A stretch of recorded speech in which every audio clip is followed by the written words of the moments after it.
اللہ کے لیے پلٹ جائیں اپنے دین کی طرف، اپنے رسول کی طرف، اپنے نبی کی طرف، اپنے اللہ کی طرف پہچاننے والے بنے، پہچاننے والے بنے۔ آج اگر ہم نے اللہ کو بھلا دیا نا تو کل قیامت والے دن اللہ بھی ہمیں بھلا دے گا۔ آپ صلی اللہ علیہ وسلم کی حدیث ہے نا کہ اللہ تعالیٰ کل قیامت والے دن ارشاد فرمائیں گے کہ اے میرے بندے، جس طرح دنیا کے اندر تو نے مجھے بھلا دیا، آج میں نے بھی تجھے بھلا دیا، آج میں نے بھی تجھے بھلا دیا۔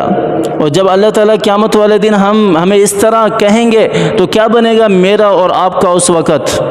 کیا کیفیت ہوگی اس وقت میری اور آپ کی؟ کیا اللہ کے سوا کوئی اور ہوگا سایہ؟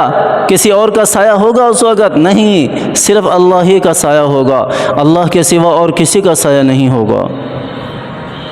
اللہ تعالیٰ سے دعا کیا کریں، نماز کی پابندی کریں، نماز کی پابندی کریں، نماز پڑھنے والے بنیں، قرآن کو سینے سے لگانے والے بنیں، قرآن کو سیکھنے والے بنیں، تلاوت کرنے والے بنیں۔ اللہ مجھے بھی اور آپ کو بھی سمجھ عطا فرمائے۔ اللہ تعالیٰ ہمیں قرآن کے مطابق زندگی گزارنے کی توفیق عطا فرمائے۔ اللہ تعالیٰ جس طرح چاہتے ہیں اسی طرح زندگی بسر کرنے کی توفیق عطا فرمائے۔ اللہ تعالیٰ جو ہے ہمارے جتنے بھی مرحومین ہیں ان کے لیے دعا کریں کہ اللہ تعالیٰ انہیں جنت الفردوس میں اعلیٰ مقام عطا فرمائے۔ جتنے بھی ہمارے عزیز، ہمارے پیارے بیمار ہیں، دعا کریں کہ اللہ تعالیٰ ان سب کو صحت یابی والی زندگی عطا فرمائے، شفا کلی عطا فرمائے، ہر قسم کی بیماری سے نجات عطا فرمائے۔ آمین ثم آمین، وآخر دعوانا ان الحمد للہ رب العالمین۔